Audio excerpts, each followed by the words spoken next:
Hello everyone, welcome on my YouTube channel Biology Village. And guys, now we are going to discuss 20 multiple choice question about the a brown algae जिसे हम बोलते हैं Ectocarpus. Ectocarpus के बारे में हम 20 very important multiple choice question को discuss करेंगे that concern to different aspect of Ectocarpus. Guys, Ectocarpus एक ब्राउन एल्गी होता है। ब्राउन एल्गी का मतलब होता है इट बिलोंग टू फैमिली या class Phaeophyceae and generally the member of Phaeophyceae are known as large algae. Largest जो algae है गाइज वो इसी ग्रुप को, इसी डिवीजन को, इसी क्लास को बिलोंग करता है जिसका नाम होता है Microcystis pyrifera. And all accumulated form में अगर हम बात करें गाइज तो फियोफाइसी के मेंबर को हम माचो एल्गी भी बोलते हैं and they make largest group of the algae and largest colonies like dendroid colony and largest algae like kelp are all belong to class Phaeophyceae। हमारा जो टॉपिक है Ectocarpus, it is A microscopic, अपने group के member से थोड़ा सा अलग microscopic, बाकी इसके ग्रुप के दूसरे जो मेंबर्स हैं वो काफ़ी लार्ज होते हैं, मतलब लार्जेस्ट एल्गी भी इसी ग्रुप को बिलोंग करता है। बट आज का जो हमारा टॉपिक है Ectocarpus, it is A microscopic filamentous and it is very important for research point of view, क्योंकि ये अपने ग्रुप से अलग है। अलग का मतलब हुआ कि इसके ग्रुप में सब बड़े बड़े लार्जेस्ट हैं, बट ये कैसा है, माइक्रोस्कोपिक है और फिलामेंटस है। सबसे इंपॉर्टेंट बात कि it is most primitive of the members of Phaeophyceae. Class के फ्यूफाइसी के सभी मेंबर्स में सबसे प्रिमिटिव है। और इससे पहले जो हमने स्टडी करी थी फ्यूकस, वो एडवांस ग्रुप में था। डिक्टोटा, सार्गेसम, ये सब एडवांस में थे। लेमिनेरियस, इट इज़ माइक्रोस्कोपिक मल्टीसेलुलर, ये मल्टीसेलुलर दूसरे ग्रुप में होते हैं, ब्रांच भी होते हैं, फिलामेंटस भी होते हैं। बट फिलामेंटस एंड माइक्रोस्कोपिक जो क्वालिटीज़ हैं make it something different from other members of the Phaeophyceae. Like this is original view, जिसमें हम देख सकते हैं guys a very thin filaments, very thin accumulated bunch like filament representing the Ectocarpus thallus in natural view. And in second picture some other algae that look like morphologically ectocarpus type, जैसे guys ectocarpus this one, ये होता है Cladophora guys, और जो कि एक green algae, very important. And this is Callithamnion, it is a red algae. Green और red, इसके बीच में आते हैं ब्राउन। बट अगर हम देखा जाए तो जो फाइलोजेनेटिक इवोल्यूशनरी जो रिलेशनशिप होता है और हमारे जो ग्रीन प्लांट्स होते हैं इनकी ओरिजिन कैसे हुई, तो क्लेडोफोरा ग्रीन प्लांट का भी इनसे रिलेशन निकल के आता है फाइलोजेनेटिकली, और रेड एल्गी का भी निकल के आता है। बट ब्राउन एल्गी जो होते हैं फाइलोजेनेटिकली वेरी डिस्टिंक्ट, वेरी मतलब बहुत ज़्यादा डिस्टेंस पे है, मतलब there are very minute relationship between the advance land plant like gymnosperms, angiosperm, मतलब जो हमारे डाइकोट एंड मोनोकोट है। ये इंपॉर्टेंट पॉइंट है गाइस।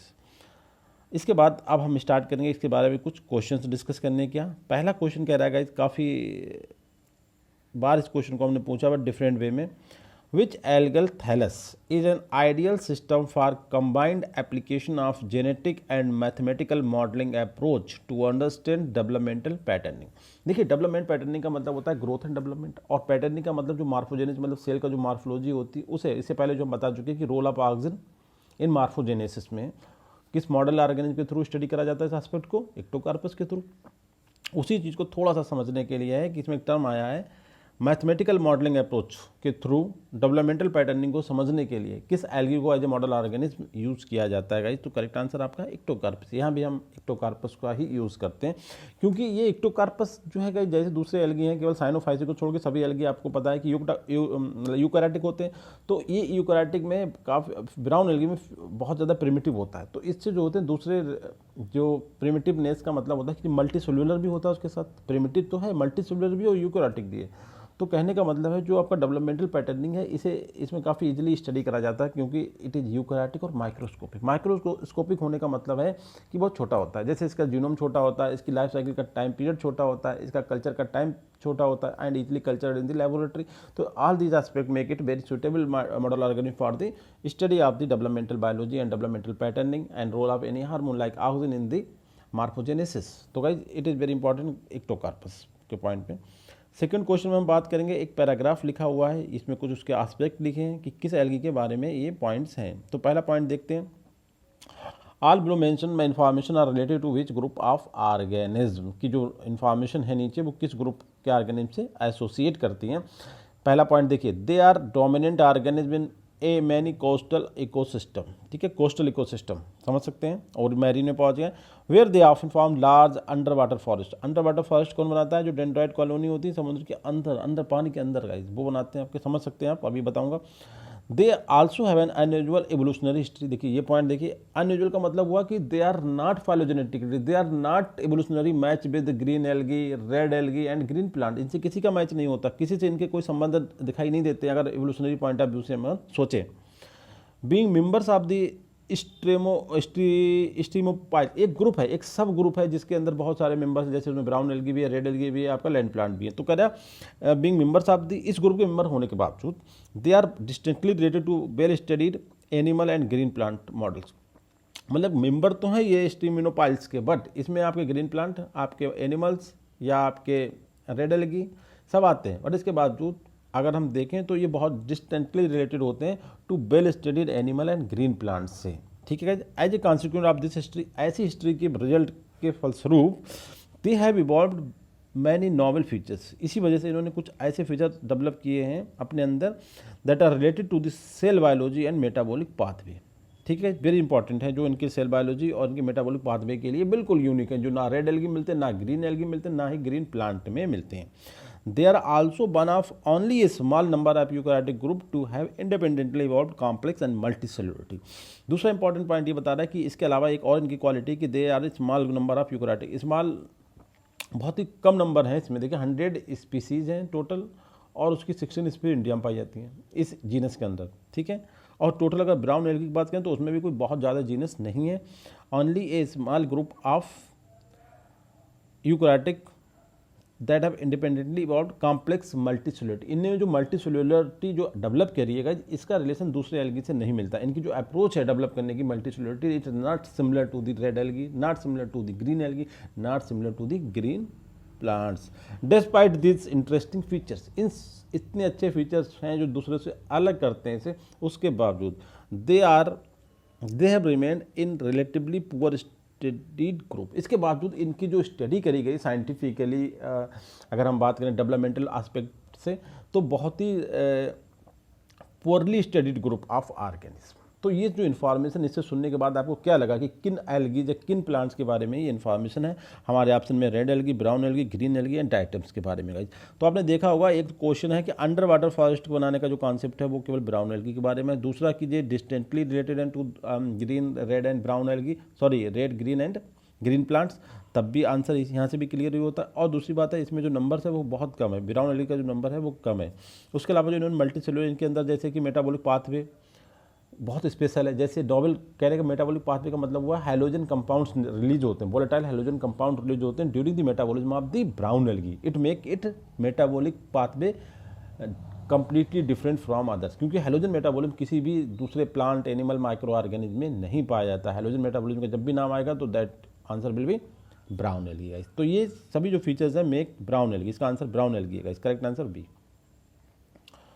क्वेश्चन नंबर 3 में हम बात करते हैं number of chloroplast envelopes in the Ectocarp. Very important question guys, जैसे आपने देखा होगा सेकेंडरी इंडोसिम्बायोसिस। देखिए इंडोसिम्बायोसिस एक सिंपल सा मीनिंग था कि जो ऐसे ऑर्गेनिज्म होते हैं उनके तरफ जो क्लोरोप्लास्ट होता है टू मेम्ब्रेन, मतलब ऑर्गेनेल है का मतलब 2 यूनिट मेम्ब्रेन है केवल, मगर जिन ऑर्गेनिज्म के अंदर सेकेंडरी इंडोसिम्बायोसिस प्रेजेंट होती है, इसका मतलब ये होता है एक यूकैरियोटिक ऑर्गेनिज्म ने दूसरे इन यूकैरियोटिक ऑर्गेनिज्म को एडॉप्ट किया मतलब इनगल्फ किया हुआ है, तो क्वालिटी डबल हो जाती है। जैसे हमने डाइटम में बात बताई थी, इसके बाद हम आपको ब्राउन एल्गी में बात बता रहे हैं, और आपका एक्टोकार्पस क्या है? Brown algae. तो इसमें भी आपकी सेकेंडरी इंडोसिम्बायोसिस होती है, और उसके रिजल्ट में जो उसका क्लोरोप्लास्ट होता है उसके ऊपर मेम्ब्रेन का नंबर कितना हो जाता है? 4 हो जाता है। और एनवेलप का मतलब हुआ कि एक एनवेलप में 2 लेयर्स होना गाइस, ये ध्यान रखना है। एक एनवेलप में कितनी लेयर्स हैं? 2 लेयर्स हैं, पहले तो ये बात देखना। अब इसमें पूछ रहा है कि number of chloroplast envelopes in the Ectocarpus. तो एक सेकेंडरी इंडोसिम्बायोसिस के रिजल्ट में जो क्लोरोप्लास्ट में एनवेलप्स हैं वो कितने हो गए? यहाँ पे 4 हो गए गाइस, क्योंकि 2 तो ऑलरेडी होते हैं, 2 और डेवलप हो गए। आंसर क्या हो गया आपका? ये ध्यान रखना है। और इसी तरीके से इसमें जो थाइलाकॉइड के जो ग्रुप्स होते हैं वो 3 होते हैं। और इसी तरीके से हमने जब सेकेंडरी इंडोसिम्बायोसिस डायटम्स बताया था तो उसमें बताया था कि डायटम चूँकि हमारे एक एल्गल ग्रुप में रखे हुए हैं, हम उन्हें एल्गी कहते हैं, उसके बावजूद उनके अंदर यूरिया साइकिल पाई जाती है। यूरिया साइकिल किसका सर करेक्टर्स है? मैमल्स, एनिमल का करेक्टर्स है, और वो डायटम में कंप्लीट यूरिया साइकिल पाई जाती है। It is result of secondary endosymbiosis, ये ध्यान रखना है। तो इसी तरीके से यहाँ पे कितने मेम्ब्रेन्स हो गई? 4 मेम्ब्रेन्स हो गई। क्वेश्चन नंबर 4 में हम बात करते हैं the actual size and location detected with the help of which dye. देखिए किसी भी सेल ऑर्गेनेल्स या सेल के अंदर जो कंटेंट है उसकी एक्चुअल साइज क्या है और उसकी लोकेशन क्या है, वो हम किस डाई, अब इससे पहले भी हमने आपको एक डाई का नाम बताया था जो सेल वाल डाई थी, क्लोरोफ्लोर के बारे में। अब हम बात कर रहे हैं एक दूसरा क्वेश्चन की जो एक्चुअल लोकेशन और एक्चुअल साइज किसी भी ऑर्गेनेल्स का अगर सेल के अंदर डिटेक्ट करना है तो ये हम किस डाई के थ्रू करते हैं। तो इसमें cresyl blue, neutral red, eosin, both A and B. आपने योसिन को तो सुना होगा गाइस, क्रोमोसोम करती। अब आपने ये जो दोनों नए सुने हैं cresyl blue and neutral red, तो ये दोनों जो डाई हैं guys it use to detect या investigate the actual size and location of any material present in the cytoplasm और साइटोसोल। करेक्ट आंसर आपका होता है D.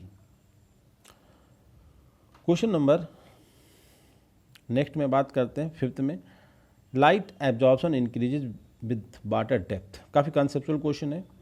And air varies according to the wavelength. ठीक है, जैसे जैसे हम वाटर के अंदर जाते हैं जो हमारी लाइट एब्जॉर्प्शन की जो कैपेसिटी होती है, जो हमारा पूरा विजिबल स्पेक्ट्रम है, उसमें चेंज होती रहती है।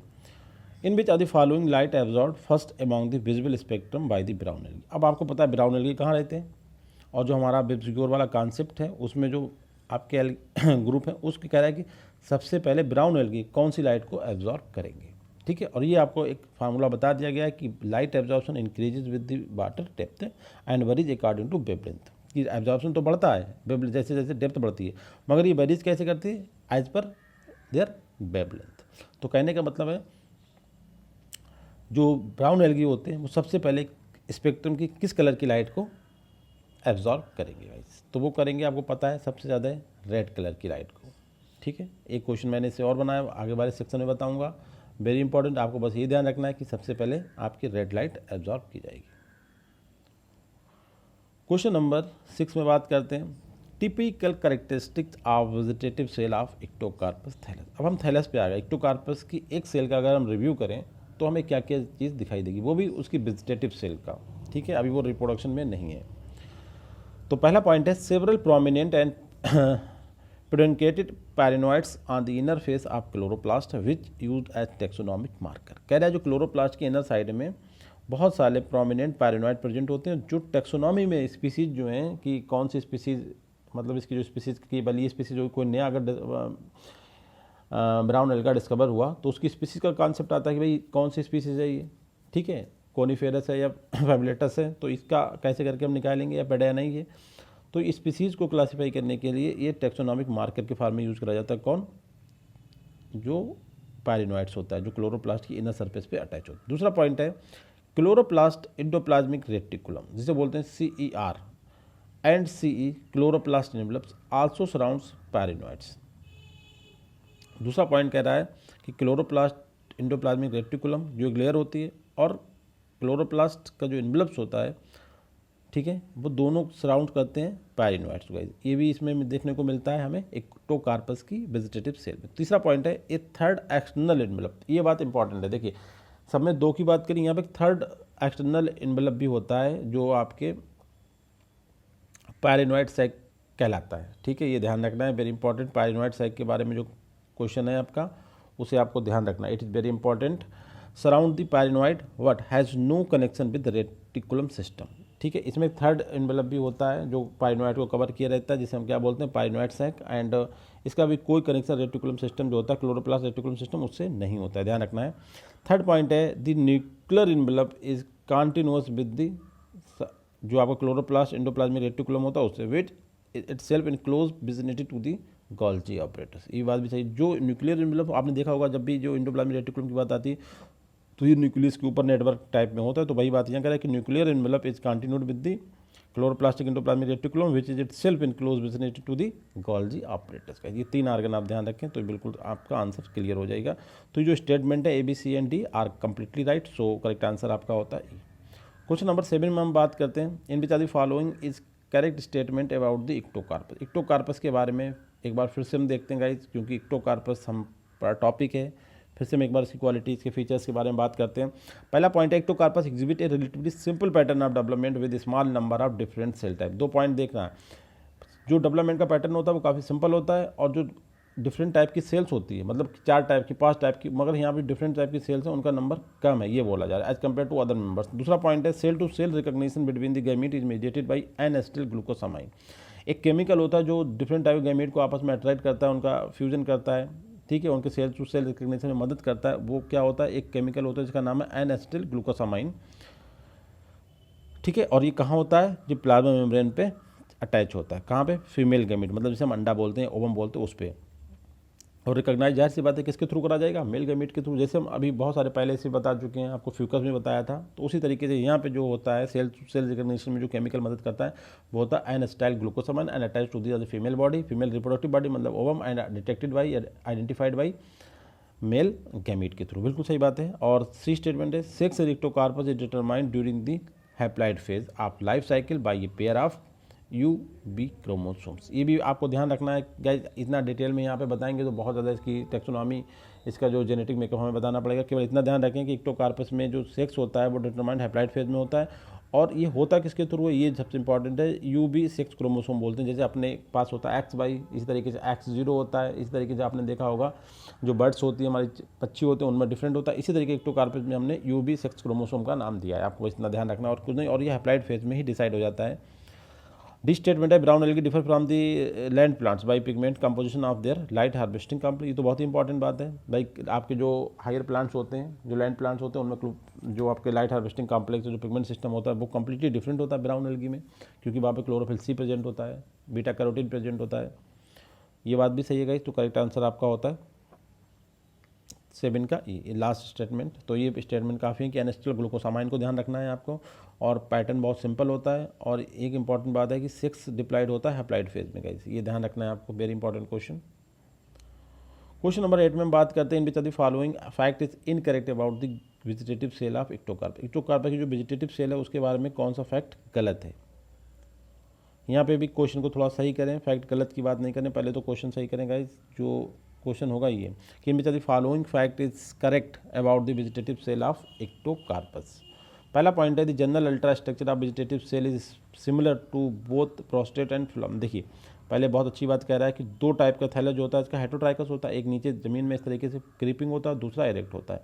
तो वेजिटेटिव सेल आपकी इरेक्ट थैलेस में और वेजिटेटिव सेल इन दी प्रोस्टेट सेल में, इसकी दोनों की स्ट्रक्चर कैसी होती है, सिमिलर होती है। दूसरा पॉइंट है, क्लोरोप्लास्ट सराउंडेड बाई 4 मेम्ब्रेन, बिल्कुल ऑलरेडी बता चुके हैं। और इसमें जो इनवेलप्स बनाएंगे, डबल मेम्ब्रेन का एक इनवेलप बनता है, तो कितने इनवेलप बन गए, 2 डबल मेम्ब्रेन इनवेलप। भाई 2 डबल मेम्ब्रेन इनवेलप का मतलब क्या हुआ, 4 मेम्ब्रेन, ये भी सही है। सी स्टेटमेंट है, the second envelope is loosely associated with the chloroplast and forms part of the chloroplast endoplasmic reticulum. कहने सेकंड का मतलब वो एक बाहर वाला हो गया, जो अंदर वाला होता है वो बिल्कुल क्लोरोप्लास्ट की जो मेन जो प्रॉपर क्लोरोप्लास्ट उससे अटैच होता है, और वो क्या बनाता है, वो बनाता है क्लोरोप्लास्ट एंडोप्लाज्मिक रेटिकुलम बनाता है, जो इनर साइड का होता है, जिसे हम सेकंड एनवेलप बोलते हैं। और डी स्टेटमेंट है, जो lamellae of the chloroplast composed of 3 thylakoid. ये तो बहुत पहले हम बता चुके कि जो स्पेशल फीचर्स है कि जो आपके ब्राउन एल्गी जो होते हैं उनमें जो थाइलाकॉइड्स होते हैं वो 3-3 के ग्रुप में स्टैक्स में होते हैं, और जो मेम्ब्रेन्स होती है इसकी वो 4 लेयर्ड होती है, 4 मेम्ब्रेन्स होती है। ये 2 इंपॉर्टेंट फीचर्स है, तो 2 तो वही फीचर्स हैं। और एक फीचर्स है कि जो वेजिटेटिव सेल चाहे आपका प्रोस्टेट वाला पार्ट हो या इरेक्ट वाला पार्ट हो, दोनों में सिमिलर होती है। बस एक न्यू पॉइंट है आपके लिए कि 2 जो लेयर है, जो अंदर वाली लेयर होती है, जब हम सेकेंड एनवेलप बोलते हैं, वो आपका बनाती है क्लोरोप्लास्ट एंडोप्लाज्मिक रेटिकुलम का पार्ट बन जाती है। तो करेक्ट आंसर आपका क्वेश्चन नंबर 9 में बात करते हैं। ये स्पीसीज इस तरह के क्वेश्चन गाइज आते हैं एग्जाम में, थोड़ा सा ध्यान दें और थोड़ा सा रटना भी समझ सकते हैं। Ectocarpus fasciculatus is an epizoic species grows on. देखो इसमें बड़ा सिंपल कर दिया, इसमें क्वेश्चन उल्टा पूछ लिया है कि जो इक्टोकार्पस की फैसिकुलेटस है ये इपिजोइक है। एक आंसर तो क्वेश्चन तो आपका यहाँ क्लियर हो गया। जो इक्टोकार्पस फैसिकुलेटस है वो कैसी है, इपिजोइक। इपिजोइक का मतलब क्या होगा, एनिमल पे रहने वाली, उससे फूड मटेरियल लेने वाली, ग्रोज ऑन दी। तो ये इपिजोइक स्पीसीज जो इक्टोकार्पस की वो फैसिकुलेटस है। अब दूसरा कह रहा है कि जो फैसिकुलेटस है वो किस एनिमल पे रहती है, फ्रॉग पे रहती है, फिश पे रहती है, सैलामेंडर पे रहती है, एलिफेंट पे रहती है। तो ये देखो मैमल्स हो गए, बाकी तीनों एम्फीबियाज हैं। और आपको पता है फिश, फ्रॉग से क्या होगा, फिश पे रहेगी ये, ठीक है। इस करेक्ट आंसर आपका 9 का बी। क्वेश्चन नंबर 10 में हम बात करते हैं in which are the following fact is correct about the brown algae Ectocarpus. फिर से एक बार इक्टोकार्पस के बारे में जानने का मौका मिल जाएगा। फिर से देखते हैं। Brown algae differ from the light plant by pigment composition of the light harvesting complex. Repeat point हुआ, बिल्कुल डिफरेंट होते हैं, सही बात है ये। बायोलोजेंथिन जो इसमें पिगमेंट आप देखते हैं, जो एक टाइप का जेंथोफिल होता है, वो किसी लाइट हार्वेस्टिंग में काम नहीं करता, बल्कि वो किसमें, प्रोटेक्शन में, फोटो प्रोटेक्शन, मतलब कि लाइट की इंटेंसिटी से ये डैमेज ना हो जाए। आपने देखा होगा कि जो फ्यूकस था वो उसके अंदर डेसिकेशंस को टॉलरेट करने की क्षमता थी, क्योंकि उसकी जो बाहर के जो उसके फिलामेंट थे उन पर म्यूसिलेस कवर थी, जबकि इसके अपोजिट इक्टोकार्पस जो है वो डेसिकेशन को टॉलरेट नहीं कर पाता है। कहने का मतलब है डेसिकेशन की वजह से इसकी डेथ हो सकती है। तो पॉइंट ये है कि जो बायोलोजेंथिन होता है वो यहाँ फोटो प्रोटेक्शन में मदद करता है, ना कि लाइट हार्वेस्टिंग में। तो ये बात भी सही है। थर्ड स्टेटमेंट है क्लोरोफिल सी, जो कि स्पेसिफिक है इन आपका ब्राउन एल्गी में। एंड कैरोटीनॉइड कौन सा वाला, fucoxanthin, carotenoid fucoxanthin are indeed the main light harvesting pigment in the brown algae. बिल्कुल सही बात है गाइस। देयर प्रेजेंस मतलब क्लोरोफिल सी और कैरोटीनॉइड ब्रॉड, मतलब थोड़ा दायरा बढ़ा देना, broaden the absorption spectrum toward the green light relative to the chlorophyte. Chlorophyte की कंपेयर में ब्राउन एल्गी में जो लाइट एब्जॉर्प्शन स्पेक्ट्रम का जो रेंज होती है वो थोड़ी वाइड होती है, और वाइड होने की वजह क्या है, इसके अंदर क्लोरोफिल सी और कैरोटीनॉइड का पाया जाना गया। तो ये भी स्टेटमेंट ठीक है, और इसमें पूछा गया है करेक्ट कौन सा, तो सभी स्टेटमेंट करेक्ट है। करेक्ट आंसर आपका ई। क्वेश्चन नंबर 11 में बात करते हैं, काफ़ी इंपॉर्टेंट पॉइंट है गाइस। देखिए, हम जानते हैं कि हमारी जो साइकिल होती हैं वो दो साइकिल होती है फोटोसिंथेसिस को फिक्स करने के लिए, C3 होती है और एक C4 होती है। मतलब जितने भी प्लांट्स हैं नेचर में उसमें 3 टाइप होते हैं, C3, C4 एंड कैम। यहाँ पे हमने 2 का जिक्र कर रहे हैं केवल, कि C3 टाइप का CO2 फिक्सेशन, ये C3 टाइप की फोटोसिंथेसिस, और दूसरी है C4 टाइप की फोटोसिंथेसिस। अब इक्टोकार्पस हम जानते हैं कि भाई ये भी फोटोसिंथेटिक एल्गा है, तो इसमें जो फोटोसिंथेसिस होती है उसमें जो CO2 फिक्सेशन होता है वो C3 मोड के थ्रू होता है या C4 टाइप पे होता है। तो क्वेश्चन में ये पूछा गया कि CO2 fixation mechanism of the Ectocarpus is similar to the C3 cycle, C4 cycle, CAM itself mode. कोई इसकी स्पेशल मोड तो नहीं है। तो 3 तो हमने यहाँ डिफाइन कर दी, जो नॉर्मली सब बस यही हैं 3, और इसमें से किसी एक को फॉलो करना है। जो भी फोटोसिंथेसिस करता है इन 3 में से किसी एक को फॉलो करेगा। हो सकता है इसकी कोई नहीं हो तो नहीं होती है, ये तो ऐसे गलत हो गया। और इक्टोकार्पस में जो आपका फिक्स होता है वो आपका C4 टाइप के होता है। ध्यान रखना है इसमें C4 टाइप में कि पहला जो CO2 एक्सेप्टिंग कंपाउंड कौन सा होता है, पहला स्टेबल कंपाउंड ऐसा होगा जिसमें कार्बन का नंबर 4 होगा। इसीलिए इस टाइप की फोटोसिंथेसिस क्या बोलते हैं, C4 फोटोसिंथेसिस बोलते हैं। और ये बहुत कम प्लांट में होती है, 85% प्लांट में C4 टाइप, C3 टाइप से होता है, केवल 10% प्लांट में होता है आपका C4 टाइप। तो C4 टाइप पैटर्न पे CO2 फिक्स होती है इक्टोकार्पस में। कहने का मतलब है इक्टोकार्पस की फोटोसिंथेसिस होती है वो C4 फोटोसिंथेसिस होती है, या C4 साइकिल जिसे हम हैच स्लैग साइकिल बोलते हैं, उस साइकिल के थ्रू ये CO2 को फिक्स करता है। करेक्ट आंसर आपका 11 का बी। क्वेश्चन नंबर 12 में हम बात करते हैं which are the following is not and correct fact about the photosynthesis of the Ectocarpus. देखिए वेरी इंपॉर्टेंट है, इक्टोकार्पस में फोटोसिंथेसिस होती है, बिल्कुल सही बात, बट ये रहता कहाँ, ये पानी में रहता है। पानी में तो दूसरे लोग भी रहते हैं, बट ये रहता है ocean, completely in married water, जो साल्ट वाटर होता है। और यू नो बेटर दैट कि salt is very much dangerous for photosynthesis, क्योंकि फोटोसिंथेसिस के वेरियस एस्पेक्ट, डिफरेंट एस्पेक्ट जो होते हैं वो सैलिनिटी की वजह से अफेक्टेड होते हैं। It is a very important topic of the research, जिसे हम बोलते हैं स्ट्रेस फिजियोलॉजी, और इसमें हम सैलिनिटी, हैवी मेटल, स्ट्रेस का स्टडी करते हैं। तो उसी तरीके से एक सैलिनिटी भी होती है। बहुत सारे जो एरियाज़ हैं हमारे यूपी के या पूरे इंडिया के, जैसे कि बुंदेलखंड रीजन जहाँ पे सैलिनिटी बहुत है, ड्राउट बहुत है, उस तरीके से जो फोटोसिंथेसिस वहाँ के प्लांट में डिफरेंट टाइप की होती है। वही पॉइंट यहाँ पे लगेगा कि जो आपका इक्टोकार्पस होता है ये कहाँ रहता है, मरीन वाटर में, वहाँ नमक बहुत होता है, मतलब NaCl की कंसंट्रेशन बहुत ज़्यादा होती है। तो वहाँ जो फोटोसिंथेसिस के डिफरेंट वेरिएबल्स हैं, डिफरेंट जो उसके एस्पेक्ट हैं, उन पे क्या असर होगा, क्या क्या चेंजिंग आएंगी, हमें ये बात बतानी है। तो क्वेश्चन नंबर 12 में देखते हैं, Ectocarpus do not store the carbon assimilated by photosynthesis as insoluble starch granules opposite to green plant. बिल्कुल सही बात है गाइस। देखिए सबसे पहले आप देखते हैं कि जो आपका इक्टोकार्पस है उसमें फूड मटेरियल क्या है, लैमिनेरिन और मनीटाल होते हैं। दो कैसे हैं, सॉल्युबल होते हैं। कहाँ प्रेजेंट होते हैं, साइटोसोल में प्रेजेंट होते हैं। जबकि अगर ये नॉर्मल फोटोसिंथेसिस करते हैं तो ग्रीन प्लांट की तरह ये भी अपना जो रिजर्व बनाते हैं, किस फॉर्म में स्टोर करते हैं, स्टार्च की तरह, जो कि इनसॉल्युबल इन द वाटर। तो ये वाला पॉइंट बिल्कुल सही है गाइस कि जो इक्टोकार्पस होते हैं वो do not store the carbon as starch, ये समझ सकते हैं, ठीक है, नहीं करता है, बिल्कुल सही बात है, इनसॉल्युबल फॉर्म में स्टोर नहीं कर सकता लाइक द ग्रीन प्लांट। दूसरा स्टेटमेंट है, Ectocarpus reported to have soluble laminarin localized in cytosol. Ectocarpus में रिपोर्ट कराया गया कि उसमें सॉल्युबल लैमिनेरिन पाया जाता है, जो कि इसका स्टोरेज फार्म है फूड मटेरियल का, और वो कहाँ प्रेजेंट होता है, साइटोसॉल में प्रेजेंट होता है। और थर्ड स्टेटमेंट है, जो मैनिटॉल होता है दूसरा, इन्वॉल्व इन ऑस्मोरियल। दूसरा जो रिजर्व फूड मटेरियल जिसका नाम है मैनिटॉल, वो इसके यहाँ पे आस्मो एक्लेमेशन की जो आस्मोसिस की जो डिस्टर्बेंसेस होती है जो ये मरीन में पाया जाता है पार्ट में, उसमें आस्मो एक्लेमेशन मतलब उसे वहाँ की रहने के लिए अडाप्टेड बनाता है, उसके अडाप्टेशन में काम आता है मतलब मैनिटॉल। तो ये बात भी बिल्कुल सही है, बहुत ही इंपॉर्टेंट क्वेश्चन और वेरी इन्फॉर्मेटिव क्वेश्चन है गाइस। जो लेमेटोरिन वो साइटोसोल प्रेजेंट होता है, ध्यान रखना है, और जो मैनिटॉल होता है वो आस्मो एक्लाइमेशन या आस्मो रेगुलेशन में कह सकते हैं मदद करता है। और इक्टोकार्पस इसी वजह से फोटोसिंथेसिस में आपका जो रिजर्व फूड मटेरियल है वो ग्रीन प्लांट की तरह इनसॉल्युबल स्टार्च की फॉर्म में स्टोर नहीं कर पाता। It is effect of salinity, it is effect of photosynthesis in Ectocarpus की, ये पानी में रहता है, वो भी कहाँ में, मरीन वाटर में रहता है। तो करेक्ट आंसर गाइज आपका डी। क्वेश्चन नंबर 13 में हम बात करेंगे which fact is correct about the mannitol. अब मैनिटॉल के बारे में कुछ और बातें जानते हैं, काफ़ी इंपॉर्टेंट टॉपिक है मैनिटॉल का। It act as carbon storage, बिल्कुल सही है, कार्बन का फार्म है, storage form store food material है क्या, कार्बन हाइड्रोजन होता है ऑक्सीजन, तो ये it is form of carbon storage. Osmo protect, बिल्कुल सही है, आस्मो एक्लेमेटाइजेशन में मदद करता है तो आस्मो प्रोटेक्टेंट हो गया, और खुद में ही एंटीऑक्सीडेंट भी है। ठीक है, बिल्कुल सही बात है, वेरी इंपॉर्टेंट इन्फॉर्मेशन। दूसरा स्टेटमेंट है it is reserve food material of the Ectocarpus localized in cytosol, repeat question, बिल्कुल सही है बात है। इट इज सॉल्युबल है, देखिए वो स्टार्च जो होता है ग्रीन प्लांट में बनता है वो इनसॉल्युबल होता है, जबकि ये कैसा है, insoluble photosynthate of brown algae opposite to insoluble starch granules of the green plant. बिल्कुल वही बात है, केवल एक नया पॉइंट था कि it is a carbon storage, it is osmo protected, antioxidant guys, बिल्कुल डी स्टेटमेंट करेक्ट।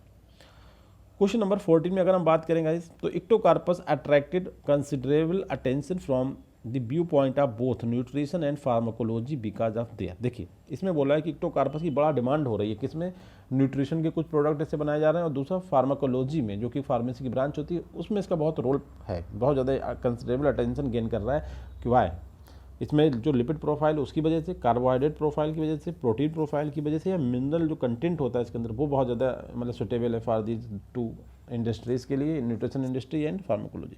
तो गाइस हम आपको बताते हैं lipid profile is very important for this attraction in the field of nutrition as well as pharmacology. Correct answer आपका होता है ए। Question number 15 में हम बात करते हैं in which are the following alga having both type of filament in its thallus, haploid and diploid. Already हम पहले बता चुके सेट 1 में कि इट इज सिंगल एल्गा जिसके एक ही थैलस में हैप्लॉइड फिलामेंट भी होता है और डिप्लॉइड फिलामेंट भी होता है, वो कौन सा गाइस, आपका इक्टोकार्पस। करेक्ट आंसर आपका सी। क्वेश्चन नंबर 16 में हम बात करते हैं the mode of sexual reproduction in Ectocarpus में भी, बहुत ही इंपॉर्टेंट ये भी क्वेश्चन है गाइस। आपने देखा oogamous इस मोड को देखा होगा, जबकि oogamous यहाँ पे एब्सेंट होती है, जबकि दोनों आइसोगैमस और एनाइसोगैमस दोनों प्रेजेंट होती हैं इक्टोकार्पस में। और इनमें से भी कौन सी ज़्यादा प्रेजेंट होती है, वो गाइस होती है एनाइसोगैमस। और एनाइसोगेमी दो टाइप की, morphological anisogamy and physiological anisogamy. उसमें से फिजियोलॉजिकल एनाइसोगेमी सबसे ज़्यादा पाई जाती है, बट यहाँ पे इतना डीप नहीं बात आंसर पूछा। यहाँ बस ये 3 जो मोड हैं सेक्सुअल रिप्रोडक्शन की, उसमें से कौन सी प्रेजेंट होती हैं, ये कौन कौन सी हो सकती है एक्टोकार्पस में गाइस, तो आपका आंसर है डी, जिसमें लिखा है बोथ ए एंड बी, मतलब आइसोगेमस भी हो सकता है और एन आइसोगेमस भी हो सकता है, कौन, सेक्सुअल रिप्रोडक्शन। ठीक है गाइस, आइसोगैमस में देखा कि दो जो गैमीट्स हैं, जो रिप्रोडक्टिव बॉडी हैं दोनों, वो आपकी फिजियोलॉजिकली और मार्फोलॉजिकली दोनों एस्पेक्ट में बिल्कुल सिमिलर हैं। जबकि एन आइसोगैमस में क्या होता है कि भाई किन्हीं दो में से एक एस्पेक्ट में उन्हें डिफरेंट होना पड़ेगा, या तो मार्फोलॉजिकली डिफरेंट हो जाए तो उससे हम कहेंगे मार्फोलॉजिकल एनाइसोगेमी, और फिजियोलॉजिकल डिफरेंट हो जाए तो मुझे कहेंगे फिजियोलॉजिकल एनाइसोगेमी। ठीक है गाइस, तो यहाँ पर ओगैमस वाली जो अप्रोच होती है वो नहीं पाई जाती, बाकी आपकी दोनों पाई जाती। Correct answer D.